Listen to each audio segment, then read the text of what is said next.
ஒரு குற்றச்செயலில் ஒரு குற்றவாளி ஈடுபடுகிறார். அவருக்கு 7 வருடம் வரை சிறை தண்டனை கிடைக்கிறது. ரைட், சரியா? இப்பொழுது அவருடைய அடையாளங்களை பாதுகாப்பது அதற்கென்று ஒரு சட்டம் இல்லையா? Criminal procedure identification act 2022.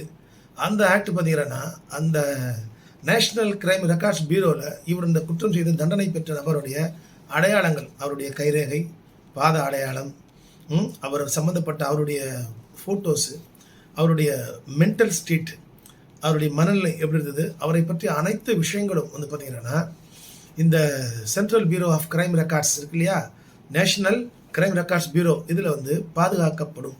எத்தனை வருஷத்துக்கு சார் பாதுகாக்கப்படும் என்றால் 75 வருடத்திற்கு இவை வந்து பாதுகாக்கப்படும். எதற்காக இதெல்லாம் பாதுகாக்கப்படும் என்றால், அதை போன்ற ஒரு குற்றங்கள் ஏற்படும் பொழுது மிக எளிதாக இந்த இன்வெஸ்டிகேஷன் அத்தாரிட்டிஸ், வழக்கை விசாரிப்பவர்கள், புலனாய்வு அதிகாரிகள் அல்லது புலனாய்வு செய்யும் முகமைகள் உடனடியாக வந்து குற்றவாளியை கண்டுபிடிப்பதற்கு வசதியாக இதை போன்று சட்டங்கள் இருந்தது. இதற்கு முன்பு இதை போன்று இல்லை, ஆனால் இப்பொழுது இதை ஏற்படுத்தி வைத்துக் கொள்கிறார்கள்.